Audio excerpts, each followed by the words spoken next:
Jepang, negara destinasi impian wisatawan.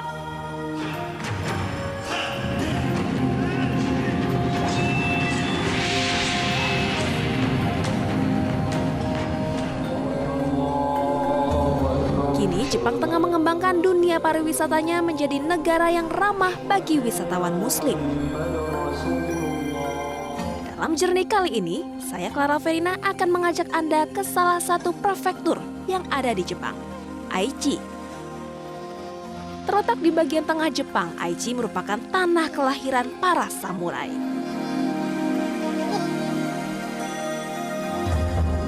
Tempat lahirnya inovasi teknologi. Hingga kini, Jepang dikenal sebagai raksasa industri otomotif dunia.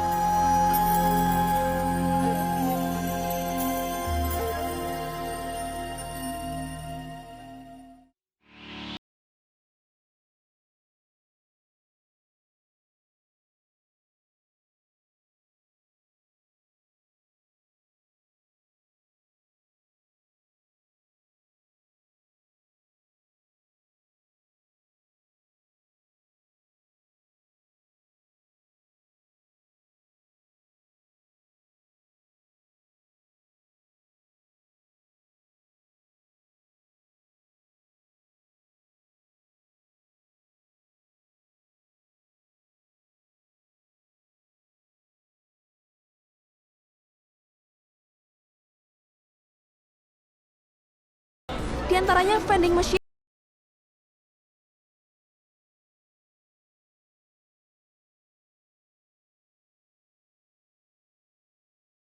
untuk menerjemahkan huruf kanji di Jepang, wisatawan dapat memanfaatkan teknologi aplikasi Google Translate di smartphone. Nah, kalau ke Jepang tidak perlu khawatir dengan huruf kanji yang tersebar di mana-mana, karena dengan kemampuan teknologi sekarang sudah ada Google Translate yang bisa menerjemahkan semua bahasa kanji yang ada di Jepang.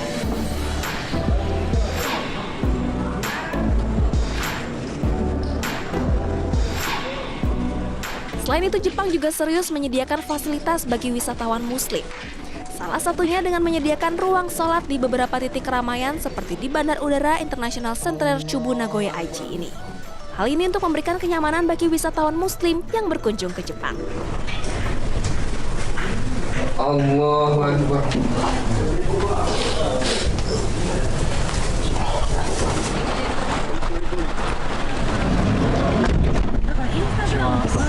Yoroshiku. どこに行くってや。いや、わからん。捨てて、向こうは愛知県です。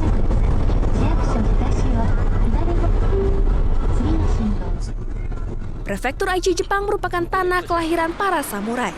Untuk menyusuri jejak-jejak sejarah Jepang, wisatawan dapat berkunjung ke Istana Nagoya atau Nagoya Castle, salah satu dari 3 istana terbaik di Jepang.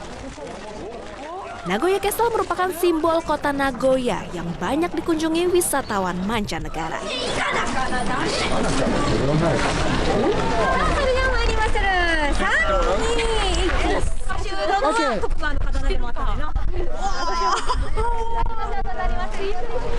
Itu merupakan Kastil Nagoya, salah satu kastil terbesar di Jepang. Dibangun oleh Tokugawa Ieyasu tahun 1612, kemudian runtuh pada Perang Dunia Kedua dan dibangun kembali tahun 1959. Di Nagoya Castle, wisatawan dapat menyaksikan atraksi yang dilakoni para aktor lokal, menceritakan 6 samurai yang memiliki peran penting menyatukan Jepang.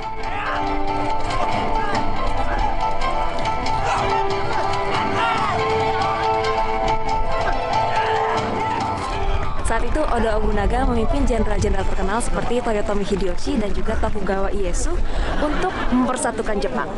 Keren banget.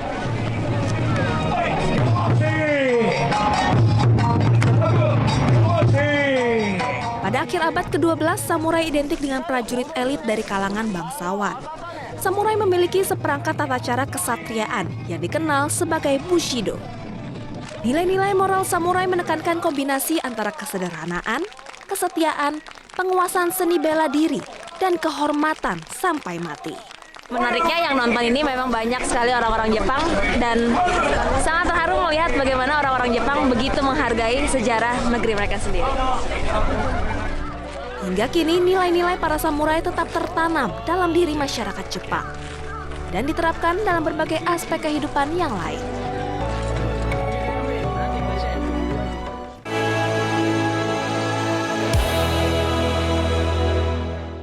Didukung oleh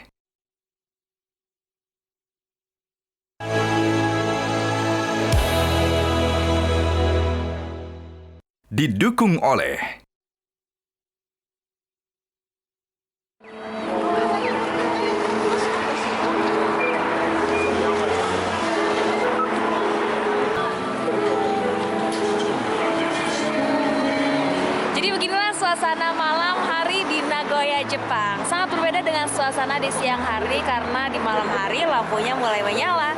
Dan yang terpenting kalau di Jepang ini paling nyaman kalau kita berjalan kaki karena trotoarnya sangat lebar. Jadi para pejalan kaki bisa merasa nyaman jalan kaki di Jepang.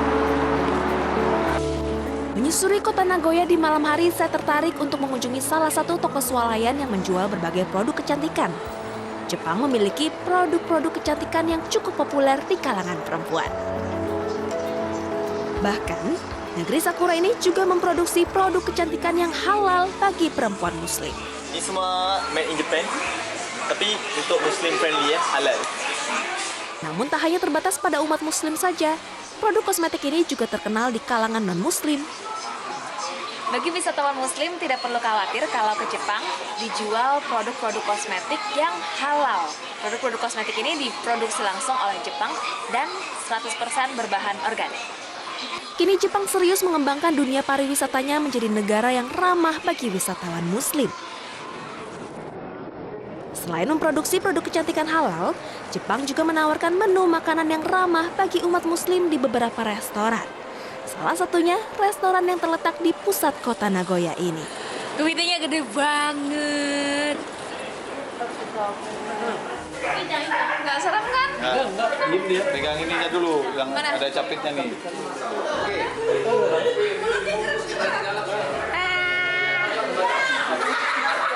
Menu makanan malam ini serba kepiting. Disajikan dengan salah satu gaya penyajian yang khas dari Jepang, yakni hot pot atau nabe.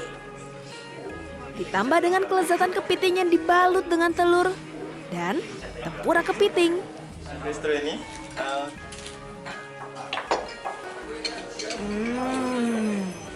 Jadi makanan Jepang itu dibuat sesuai dengan filosofi Jepang, meskipun sederhana tapi sempurna dan presisi. Misalnya aja, ini supnya kelihatannya sederhana tapi penataannya luar biasa. Telurnya bentuknya aja menarik, presisi, dipotong dengan sangat tepat. Bahkan nasinya aja enak banget.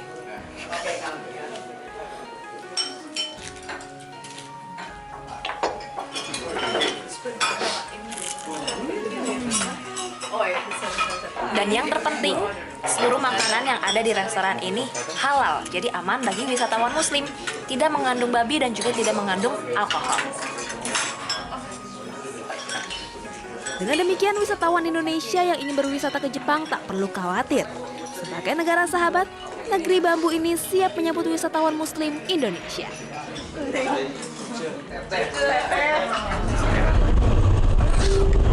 Kali ini saya menuju ke kota Nishou. Salah satu kota di prefektur Aichi, Jepang yang menawarkan teh hijau dengan warna hijaunya yang pekat, wangi yang elegan, dan rasa yang lezat. So yang ada kat depan ni ialah sebagaimana sebelum menjadi teh hijau. Ni adalah daun dipanggil tenja. この3種類をお客様お好みにブレンドしていただいて自分だけのオリジナルのお抹茶を作っていただきます。 Sekarang saya mau mengambil ada 3 jenis daun teh. Ini ada 3 jenis daun teh, satu yang paling pekat, satu yang tidak terlalu pekat, dan satunya lagi paling tidak pekat dan rasanya cenderung lebih manis. Jadi kita ambil 4 scoop, 4 sendok, nanti diaduk-aduk.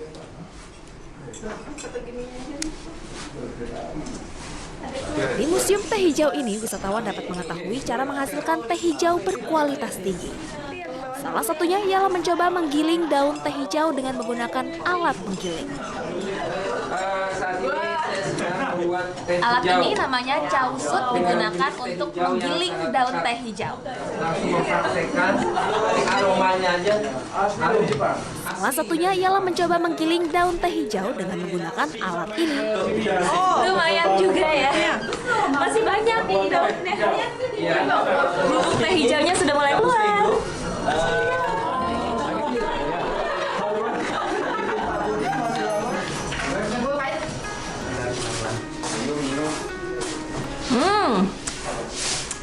Oishi. Memang green tea-nya Jepang ini memang sangat khas. Tak hanya proses pembuatan teh, wisatawan juga bisa belajar cara meminum teh yang baik dan benar ala Jepang.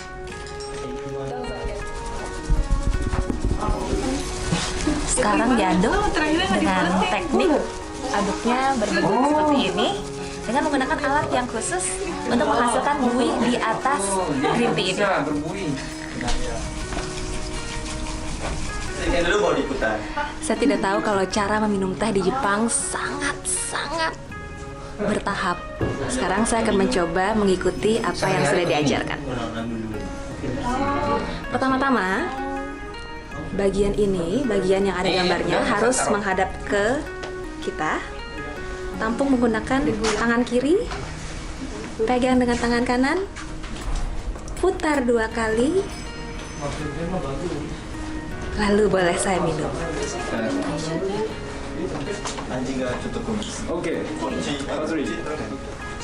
Dan hanya 3 teguk, bagian ada bekasnya dilap, diputar lagi, baru diletakkan.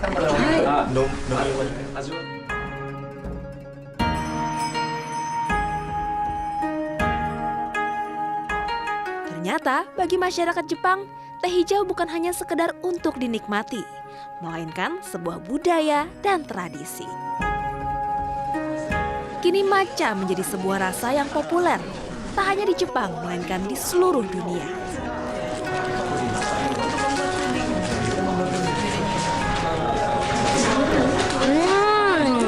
Oishi! Ternyata green tea itu tidak hanya bisa dijadikan minuman saja, tapi juga bisa dijadikan berbagai macam cemilan.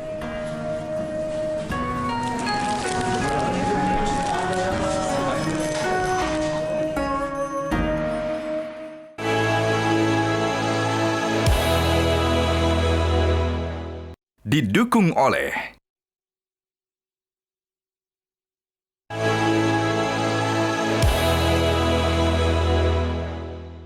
Didukung oleh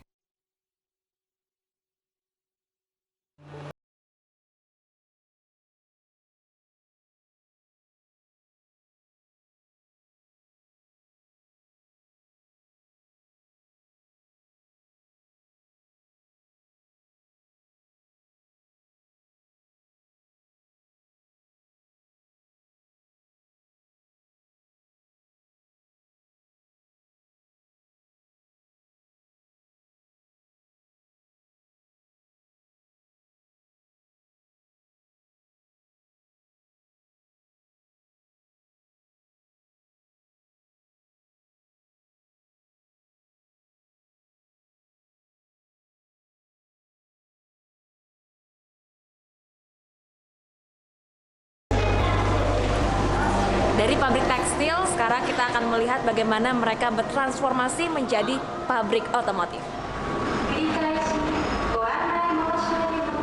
Pada tahun 1933, perusahaan ini bertransformasi menjadi perusahaan otomotif. お父さんが最初に正規会をやって So Toyota ni ayahnya その息子の start Toyota dengan mesin jahitan. 自動車を Tapi anaknya Toyota Sakichi dia tukarkan pada syarikat tekstil, tukar pada otomobil. Kenapa anaknya mau menukarkan dari tekstil menjadi mobil? お父さん会社に入って So anaknya tadi belajar study di Amerika. Kalau lihat di sana tadi ada gambar di Amerika. So daripada situ dia masuk company ayahnya. And dekat Amerika dia nampak di New York banyak mobil di atas jalan raya. So dia apa yang dia fikir dia nak jadikan Jepang kayak itu. Banyak mobil di jalan raya. Sekitar 140 mobil bersejarah di dunia dipamerkan di museum ini. Sebagian diantaranya merupakan mobil antik yang sudah tidak dapat ditemukan di belahan dunia lain. Berkunjung ke museum ini, saya menjadi belajar bagaimana orang Jepang selalu berusaha untuk mengembangkan negaranya. Mereka membangkitkan teknologi Jepang hingga saat ini menjadi raksasa industri otomotif dunia. Dan juga mereka tidak pernah lupa akar. Meski belajar di luar, mereka selalu kembali ke negaranya untuk mengembangkan Jepang.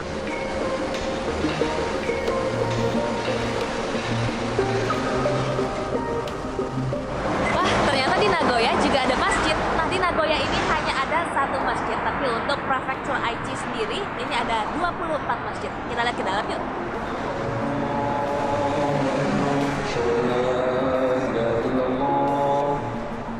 Masjid Nagoya terdiri dari 4 lantai. Lantai 2 merupakan tempat ibadah bagi umat muslim perempuan, sementara lantai 3 untuk umat muslim laki-laki. Tentunya keberadaan masjid ini memudahkan wisatawan muslim untuk menjalani ibadahnya di Jepang. Ya, ternyata ada wisatawan Indonesia di sini. Sebagai wisatawan muslim, merasa sudah cukup belum sih fasilitas yang dibutuhkan di Jepang? Fasilitas cukup sih, hampir sama kayak masjid-masjid yang ada di Indonesia. Maksudnya tempat wudhu terpisah, terus tempat sholat juga terpisah, rapih juga, terus ada mukenanya juga.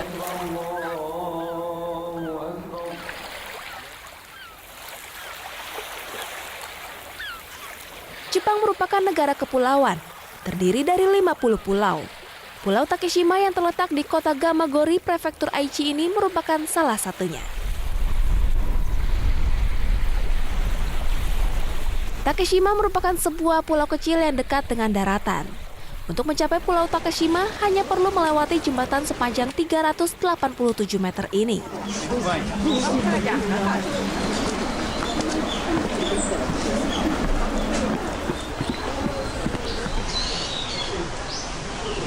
Satu-satunya bangunan yang ada di Pulau Takeshima ini ialah kuil Yaotomi.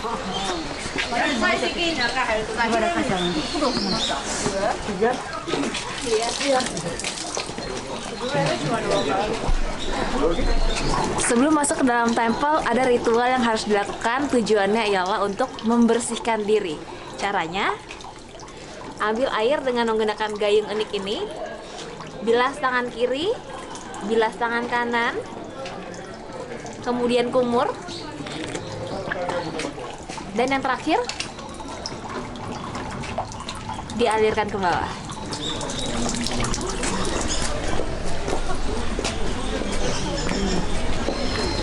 Kuil Yaotomi merupakan satu dari 7 kuil di Jepang yang memuja dewa perempuan atau disebut dengan Benzaiten atau benten. Masyarakat Jepang berbondong-bondong datang ke kuil ini untuk memohon keberuntungan.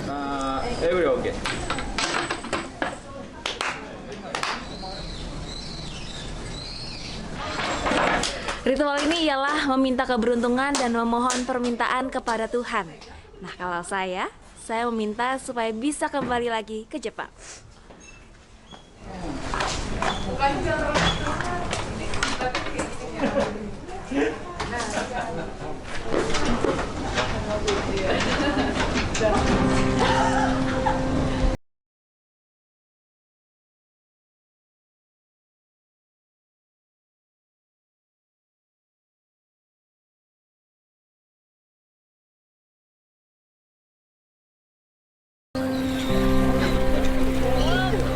Di musim dingin, pulau ini menjadi rumah bagi burung migran, sebut saja camar kepala hitam.